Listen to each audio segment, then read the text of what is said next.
Tonight, our next speaker will be giving us some insight into Justice Scalia's legacy and some of his more interesting Supreme Court opinions. Please welcome up our president, Erik Wiese, which is titled Antonin Scalia in 12 minutes. All right. 10 to 12. 10 to 12. And this is a manual speech also, which I just decided on in the last 10 seconds. You got a manual? I did. I brought it with me. This is Mount Helix. Reserved her. So Mr. Scalia's son, who happens to be a Methodist preacher, was giving his dad's eulogy. And he said one of the funniest things that he remembered about his dad was how he would take confessions. And there was multiple ministers that were in their church. And he looked up and saw that his dad, not realizing that he was in his son's line, then figured it out and quickly ran off into a different line to do his confession. And when confronted with this later, Mr. Scalia said, "I'll be damned if I'm going to confess to you." I thought it was funny. Methodist? Yes. Okay, we'll talk later. Because I was a Methodist and I don't remember. Hey, whose speech is this? Anyone who wants to contribute, feel free to just jump on in. Well, that leaves us. So we got to listen to President Obama talk about how he wanted to eulogize Mr. Scalia, but we didn't hear anything about what Mr. Scalia had actually said when he was on the bench. And I think a true eulogy of this man would actually entail reading some of his words. It was his words that he used to the greatest effect when he was on the bench. It was his words that are his legacy. And some of these words are fairly interesting. So I'm going to read to you a series of some of the words he used in some of his decisions. For example, this case involving legal requirements for the content and labeling of meat products, such as frankfurters, affords us a rare opportunity to explore simultaneously both parts of Bismarck's aphorism that no man should see how laws or sausages are made. In law school, I never understood antitrust law. I later found out in reading the writings of those who now do understand it that I should not have understood it because it did not make any sense then either. In regards to legislating from the bench, Morrison versus Olson, evidently the governing standard is to be what might be called the unfettered wisdom of a majority of this court, revealed to an obedient people on a case-by-case basis. He didn't like the independence counsel law. And in response to that he said, "How frightening it must be to have your own independent counsel and staff appointed, with nothing else to do but investigate you until the investigation is no longer worthwhile." Interesting enough, both the Republicans and the Democrats decided not to renew the independent counsel law after their respective presidents got savaged by it. On affirmative action, those who believe that racial preferences can help to even the score display and reinforce a manner of thinking about race that was the source of the injustice and that will, if it endures within our society, be the source of more injustice still. It was against affirmative action.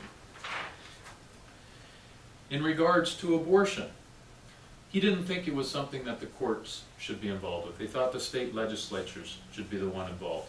And so his comment was, "We can now look forward as a result of yet again entertaining this question to at least another term with carts full of mail from the public and streets full of demonstrators urging us, their unelected and life-tenured judges who have been awarded those extraordinarily undemocratic characteristics precisely in order that we might follow the law despite the popular will, to follow the popular will." He didn't believe that the judges should be following the popular will or interpreting the desired parades. He thought they should be looking at the law. In regards to abortion, there was a lot of controversial cases, so I'm going to have to touch on a lot of things that some of you might not be comfortable with. The Constitution contains no right to abortion. It is not to be found in the long-standing traditions of our society, nor can it be logically deduced from the text of the Constitution. Not, that is, without volunteering a judicial answer to the question of when human life begins. Leaving this matter to the political process is not only legally correct, it is pragmatically so. That alone, and not lawyerly dissection of federal judicial precedents, can produce compromises satisfying a sufficient mass of the electorate that this deeply felt issue will cease distorting the remainder of our democratic process. The court should end its destructive intrusion into this field as soon as possible. And now you know why he wrote all of this stuff down, because when I read it, it's sometimes indecipherable. You have to be a real genius to understand what these Supreme Court justices are saying. Here's another one. Perhaps the dissenters believe that offense to others ought to be the only reason for restricting nudity in public places generally. I had to put something in here to wake you guys up. The purpose of Indiana's nudity law would be violated, I think, if 60,000 fully consenting adults crowded into the Hoosier Dome to display their genitals to one another, even if there was not an offended innocent in the crowd. See, now we're getting more exciting. On the Pledge of Allegiance, which he thought should have been upheld. In Barnett, we held that a public school student could not be compelled to recite the pledge. We did not even hint that she could not be compelled to observe respectful silence. Logically, that ought to be the next target of this court's bulldozer. He dissented in that opinion.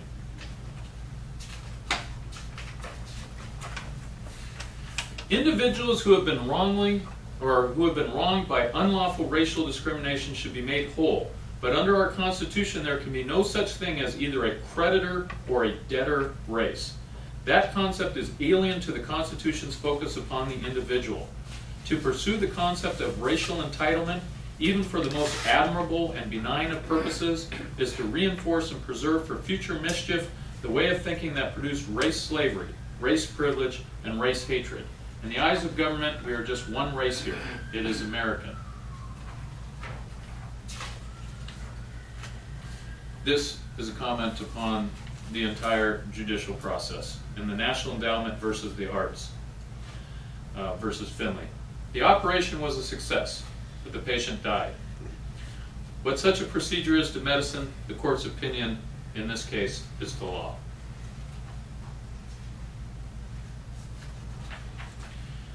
In Dickerson versus United States, he dissented. What today's decision will stand for, whether the justices can bring themselves to say it or not, is the power of the Supreme Court to write a prophylactic, extra-constitutional constitution binding on Congress and the states. This is why he was considered to be very witty, and he had a lot of dissents that people are writing and looking at. It seems to me that the more Christian a country is, the less likely it is to regard the death penalty as immoral. Abolition has taken its firmest hold in post-Christian Europe and has support in the church-going United States, the least amount of support in the church-going United States. I attribute that to the fact that for the believing Christian, death is no big deal. Intentionally killing an innocent person is a big deal. It is a grave sin which causes one to lose his soul. But losing this life in exchange for the next? The Christian attitude is reflected in the words Robert Bolt's play has Thomas More saying to the headsman, "Friend, be not afraid of your office. You send me to God." For the non-believer, on the other hand, to deprive a man of his life is to end his existence. The Texas anti-sodomy statute undoubtedly imposes constraints on liberty. So do laws prohibiting prostitution, recreational use of heroin, and for that matter, working more than 60 hours per week in a bakery. But there is no right to liberty under the Due Process Clause, though today's opinion repeatedly makes that claim. The 14th Amendment expressly allows states to deprive their citizens of liberty so long as due process of law is provided. That was on the dissenting in the Lawrence v. Texas.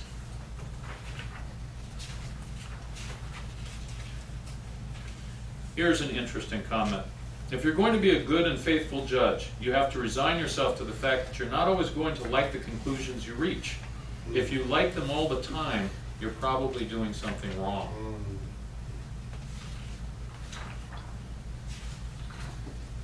Do any of you guys have some of these Supreme Court decisions you don't like?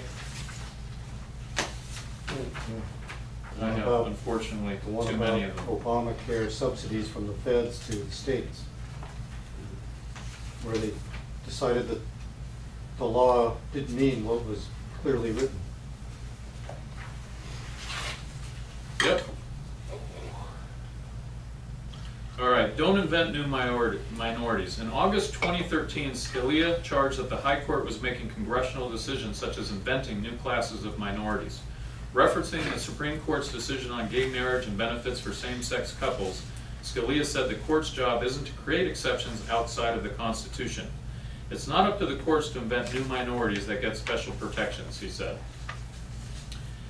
You know, another thing that he said in that case that my wife and I have discussed is he came out and said that now that homosexual marriage has been approved, it's not too much to expect that you will be allowed to have marriages with more than one person, and that perhaps the Muslims and the Mormons might collaborate in trying to have multiple consecutive marriages.